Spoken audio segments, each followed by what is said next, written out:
Hi, and welcome back to Nonna and Pap's Kitchen. We're here tonight with Pap, who's going to make homemade ricotta. So first we're going to start with 1 quart of heavy whipping cream, 1 gallon of milk. And once we get all that in there, we're going to turn our burner on to a medium-high heat.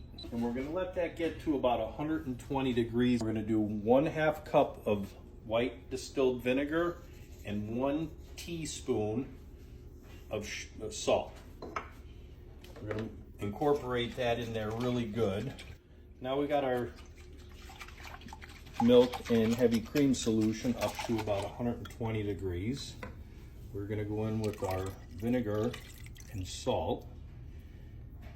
And then we are going to whisk this continuously. Generally about 30 minutes of kind of constantly whisking. You're going to have to watch your temperature on this. You don't want it to overflow. You want to have a little slow roll on it, but you don't want it boiling. See, it's starting to get all of our little curds in there. At this point, I just finished whisking, and we just want to kind of let this set on the heat like this. No more whisking, because you will break up all them curds. You don't want to break them up. You just want them to start building and building and building.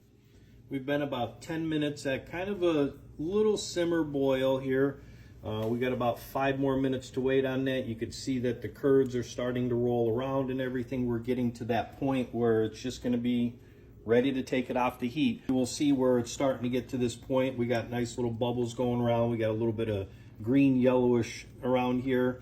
At this point, we're going to turn the heat off. And we're going to take a lid and we're going to put that covered on the back of the stove. So we set it there for about 10 minutes. So it's been about 20 minutes since I was on the heat. It was 10 minutes off of the heat on the stove, another 10 minutes sitting on the side here. Get it to cool down. Some cheesecloth. I have a mason jar with the funnel because I saved some of the curds and wheys that I give to my mother-in-law. She enjoys that. And the next step is we're going to get in here and we're going to scoop out all the curds that are in there. I'm going to let that drain off a little bit.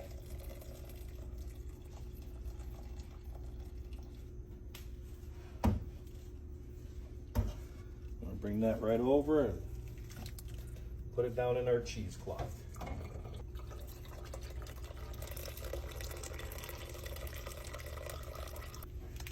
This is going to be used for coming up recipes. We're going to make some cannoli cream, and we're also going to make some eggplant rollatini.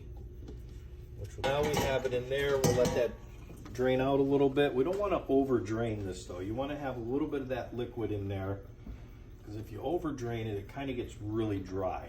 So we just kind of let that sit in there and drain out, and that's how you make homemade ricotta cheese. Taste how that is. Perfect. This came out really good. And again, like we said, come back for some further recipes, some cannoli cream, homemade manicotti, and we have some eggplant that we're going to make eggplant rollatini. Thank you.